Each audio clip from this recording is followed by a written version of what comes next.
The holidays aren't over just yet. I'm still baking. So let's make my Almond Joy biscotti. Coconut, almond, and chocolate. What's better than that?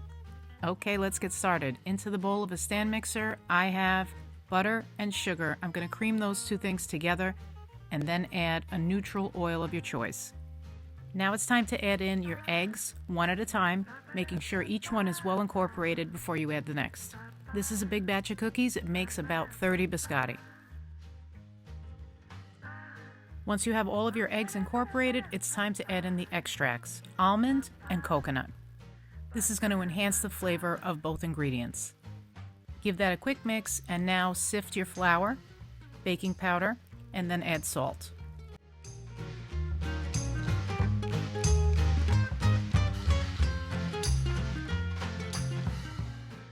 Then with the mixer on low, you're going to slowly add in your flour, just mixing it until you see no more flour and the dough comes together.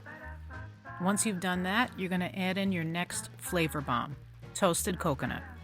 And we're not done yet. We're also going to add in roasted almonds and chocolate chips. Give that a little mix just to incorporate all of those ingredients. Then onto a floured surface, I'm going to add the dough and just knead it a bit, shaping it into a ball. Add flour as needed if it's sticking to the board. Then it's time to cut the dough in half, but if you want smaller biscotti, you can cut this into 3 pieces. Separate the pieces, place them onto a parchment-lined baking sheet, and then on the parchment, you're going to form your 2 loaves. I like to use the help of my little dough scraper to kind of smooth out the edges. Continue forming until you have about 2 loaves that are equal in size. They don't need to be exact.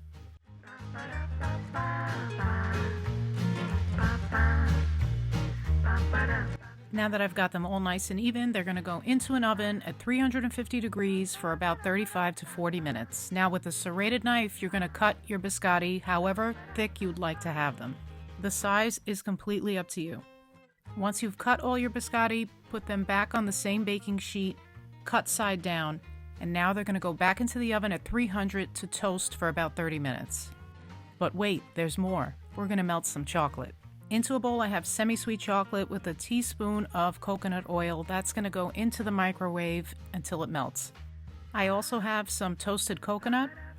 So what I'm going to do is I'm going to take one biscotti, dip just the tip into the chocolate, make sure that drains, and then I'm going to sprinkle it with toasted coconut.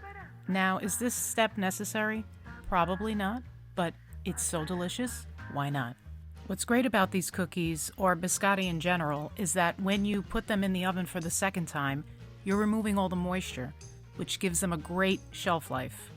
They're super crunchy and they stay good for a long time. And toasting the coconut just gives you that nutty flavor. It's amazing. So make sure that you like, subscribe, and hit that notification bell so that you don't miss any of my recipes. This is just one of the unique flavors that I infuse into a classic biscotti recipe. If you'd like to see my other ones, check out my website in the caption. Happy baking, my friends!